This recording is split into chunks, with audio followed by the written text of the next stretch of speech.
Sendinblue email marketing extension tutorial. Today we're going to show you how to add a new contact to your Sendinblue list. So to get started, we want to go ahead and add in our Likeable Forms license key, and you'll also need to add in your Sendinblue API key, and then hit verify license key.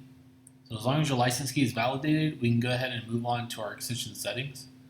So now that we've added our API key, you'll notice when you click list name, we'll be able to automatically populate all of your list names that you set up inside of Sendinblue. So let's go ahead and select an option.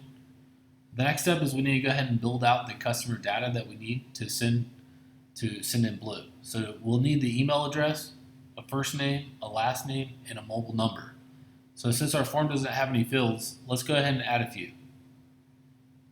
So we'll add an email field. We'll also need 2 text fields for the first and last name, and we'll also need a phone field. So let's go ahead and change out the text field label to first name, and the second text field label to last name. And now we can go ahead and jump back into our settings. And here we can go ahead and map the fields.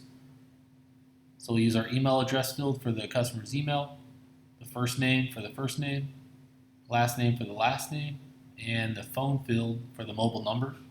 The last step here is the contact management. If the contact that we're adding already exists, would we like to update them?